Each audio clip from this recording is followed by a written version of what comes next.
Swayam Prabha. Digital India. Educated India.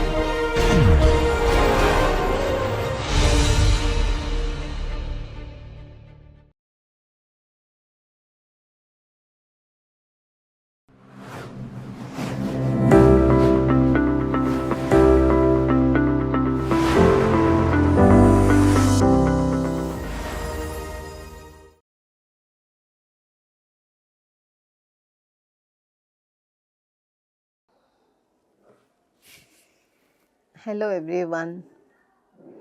So last class we saw how construction demolition waste must be handled by segregation as well as by reuse into aggregates. Today we will have a look at another alternate building material which is hempcrete and papercrete. Now a biocomposite material called hempcrete. This is sometimes known as hemp lime and is composed of pozzolans, hemp shred and lime. It is employed in insulation and building. Amongst its others names, it is marketed as hempcrete, canosmos and also isohemp. Compared to traditional lime combinations, hempcrete is easier to work with and it acts as an insulator and moisture controller. Since it is not as brittle as concrete, expansion joints are not necessary. Combining thermal mass with insulation makes the material lightweight and appropriate for a wide range of conditions. It is a biocomposite material and therefore it has natural fibers and natural particles in it. And this matrix is derived from renewable resources which are also called as biopolymers. So, today we will look at a material, at an alternate material which is a combination of a natural material along with conventional building material. How is hempcrete made? Hempcrete is made by mixing hemp shreds with a binder that has a lime base. Most of the lime-based binder is composed of hydraulic lime, either naturally occurring or hydrated. Hydrated lime, which is made entirely of limestone, solidifies when carbon dioxide is absorbed during the carbonation process. When working with time constraints, hydraulic binders are used in conjunction with regular hydrated lime because hempcrete has a quicker set time than standard limes, approximately 2 weeks to a month to develop acceptable strength. For example, a little amount of cement and or pozzolanic binder is used to shorten the time required for setting. The combination created during the entire process solidifies into a durable, lightweight product. So, hempcrete is termed as a strong yet lightweight and breathable product. It is an energy efficient product. It has incredible insulation because it has hemp fiber embedded in it. It is made of a natural material, hence it is non-toxic. It lasts a long time. It is flame resistant, water resistant and pest resistant. It is made out of a combination of hemp plus lime plus water and is deemed to be a carbon negative material. The production of hempcrete usually takes a few phases. Hemp is stored in a room and lime is kept in silos at the manufacturing plant. Following the addition of water to the hemp and lime combination, A machine shapes the material into blocks which are then moved along a conveyor belt to cure. After that, the blocks are separated into batches of 2 cubic meters and placed onto pallets for delivery to a building site. There, they are fastened with polypropylene straps and wrapped in polyethylene packaging film.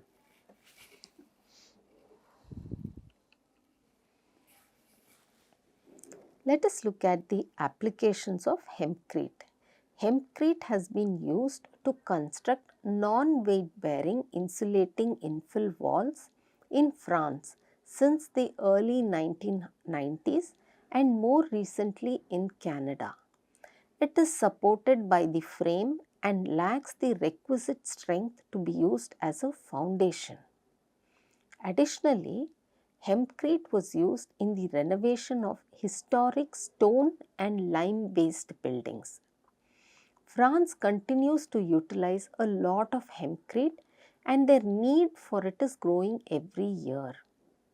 Canada has followed France's lead in the field of organic building technology, and hempcrete is currently a thriving invention in Ontario and Quebec. There are two primary building processes used in the use of hempcrete. Using forms, the first approach involves spraying or casting hempcrete directly onto the construction site. Like masonry construction, the second technique entails stacking prefabricated blocks that are transported to the project site.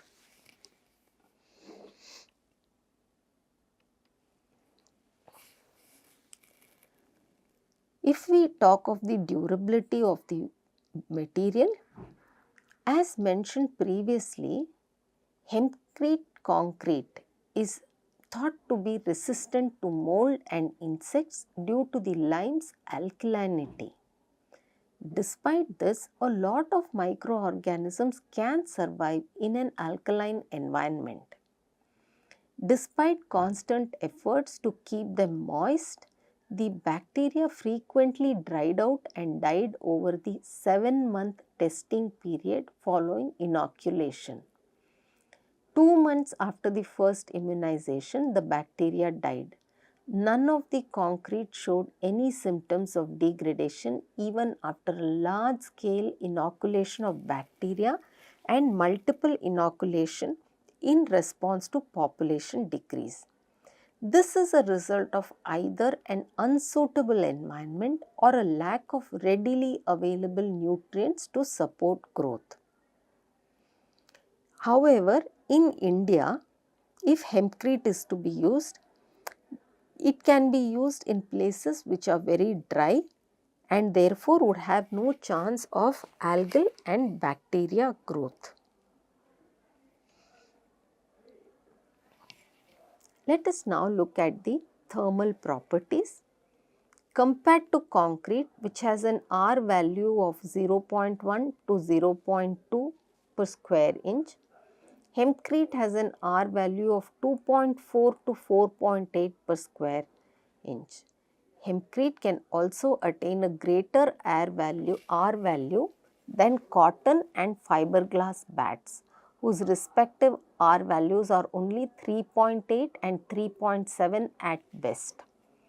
Several factors such as the type of binder used, moisture concentration and density affects the thermal performance of concrete.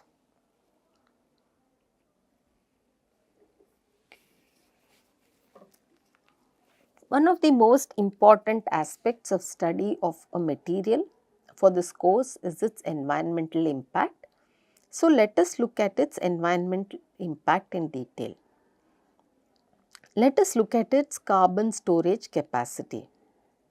Hempcrete is considered a carbon storing material as hemp plants absorb carbon dioxide during growth, and this carbon is retained in the material throughout its life cycle.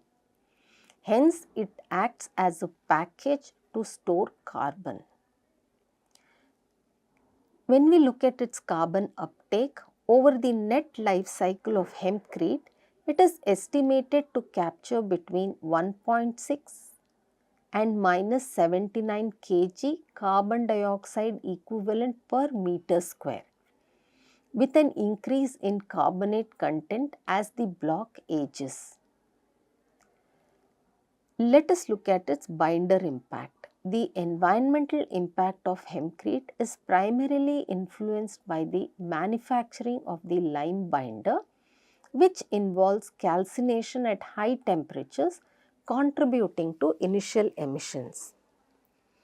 The carbonation process during hempcrete's life cycle can recover 18.5 to 38.4% of the initial emissions produced during the manufacturing of binders. In the transportation phase, the transportation of materials including the binder contributes to the embodied energy footprint involving the consumption of diesel.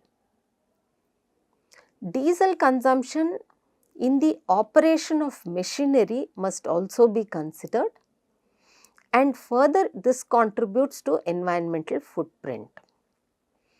Abiotic depletion, the production of electricity often involving lead and cadmium consumption, contributes to abiotic depletion, particularly in the company's production of hempcrete blocks. When we look at insulation, hempcrete provides excellent thermal and acoustic insulation, creating a comfortable indoor environment. There are some advantages of using hempcrete.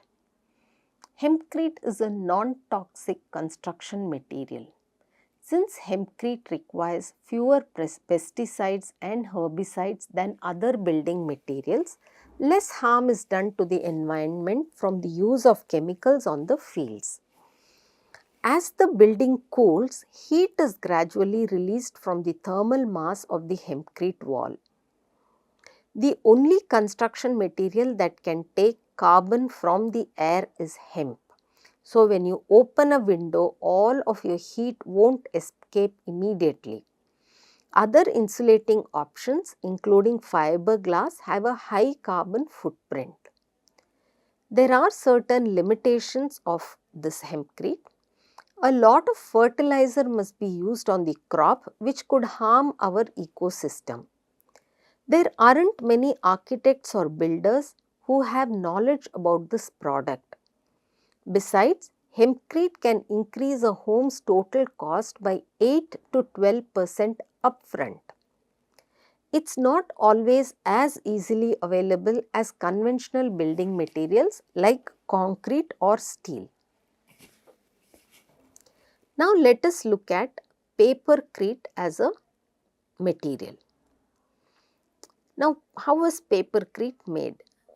Portland cement and white lime or sand are combined to create papercrete along with a paper slurry.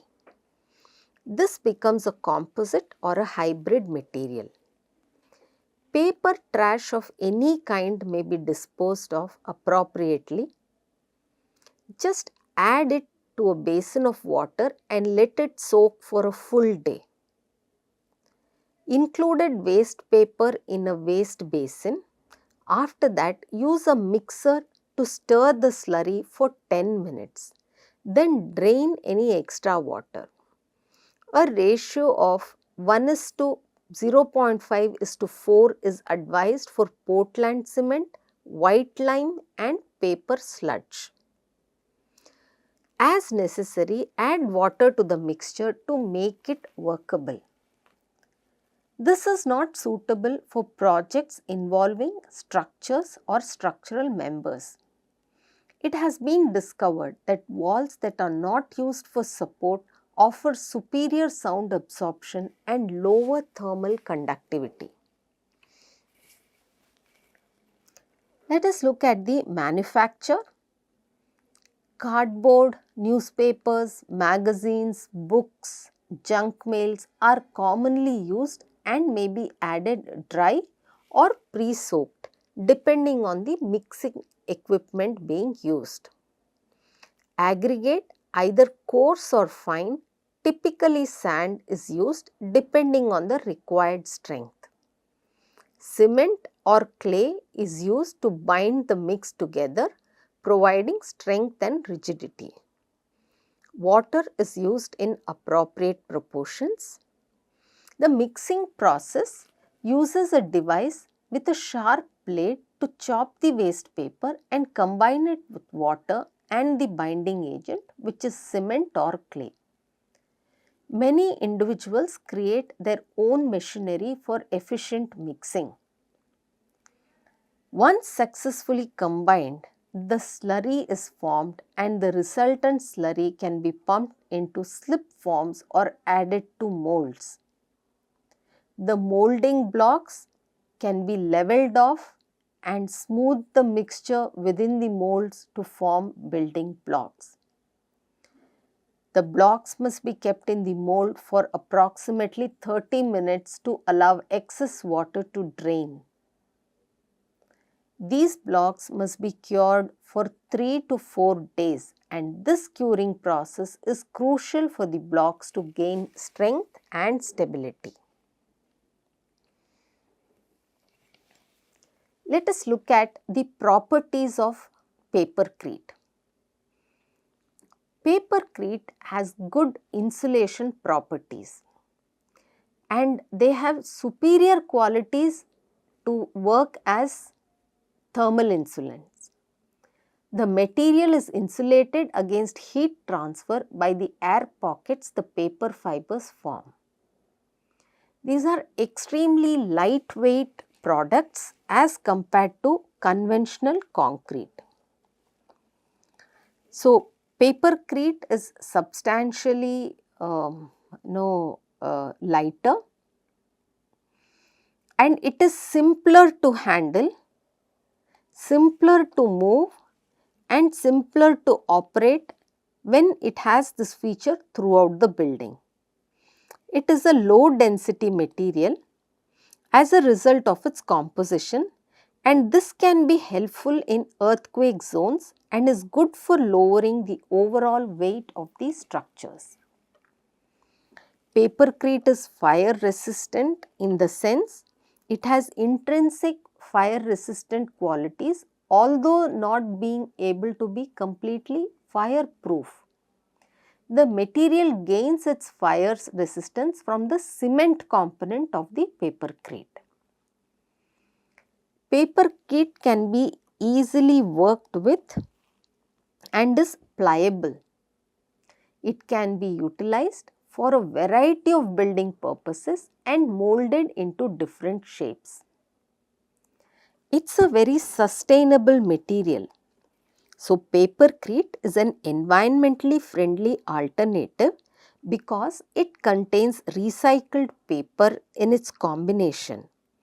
It reduces the environmental impact of paper disposal by making use of waste paper.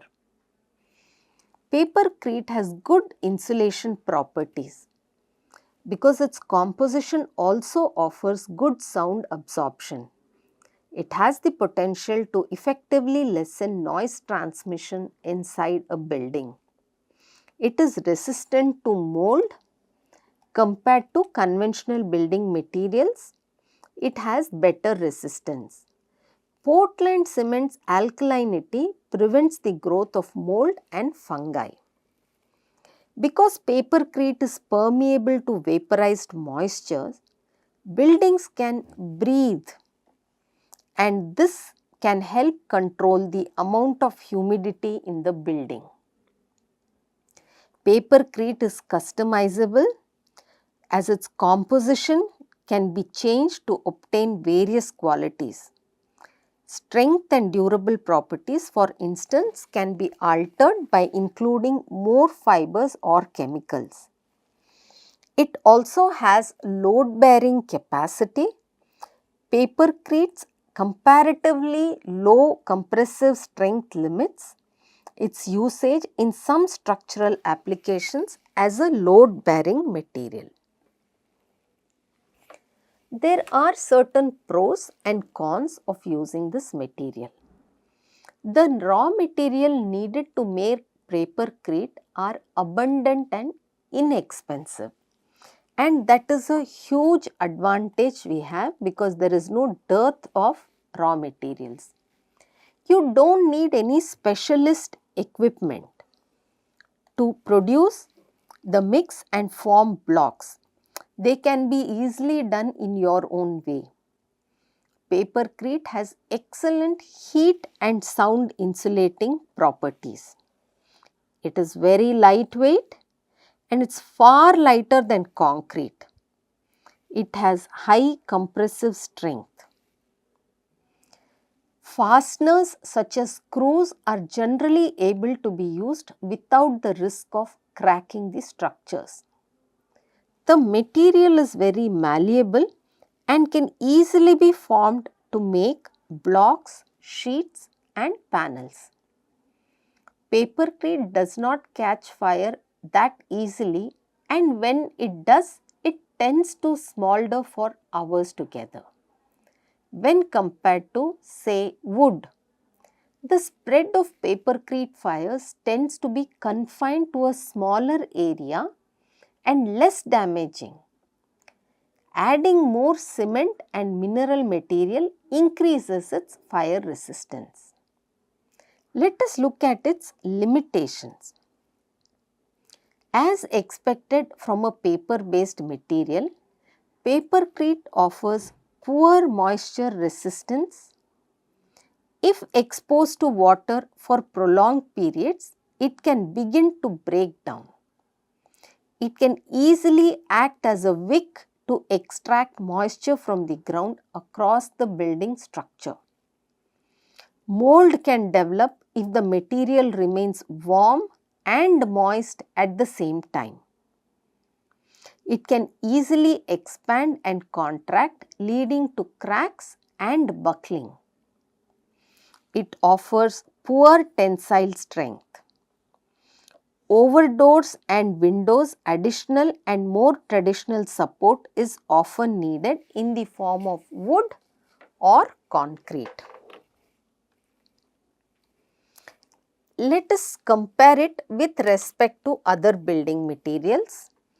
As compared to concrete or brick, it is a lightweight and insulating material, whereas concrete is a dense and poor insulating material. Brick is a heavy and moderate insulating material. Papercrete requires less energy and high carbon footprint is a concrete material. Brick again is a high energy for production material. Papercrete is eco-friendly and sustainable, whereas concrete is extremely carbon intensive and environmentally taxing. Brick again is a energy intensive production. These two pictures you see here are made with papercrete on an experimental basis. So, these are hempcrete and papercrete buildings. So, today we saw in this class how a material which we take for granted, which is hempcrete and papercrete, which is abundantly available. Paper is abundantly available, hemp is also an organic material. We can have alternate building materials made with these organic products, and these are all environmentally friendly and good enough for many purposes. Let us try to incorporate these materials in architecture and promote a healthy planet. With this, we stop this class and we will take yet another alternative material in the coming class. Thank you.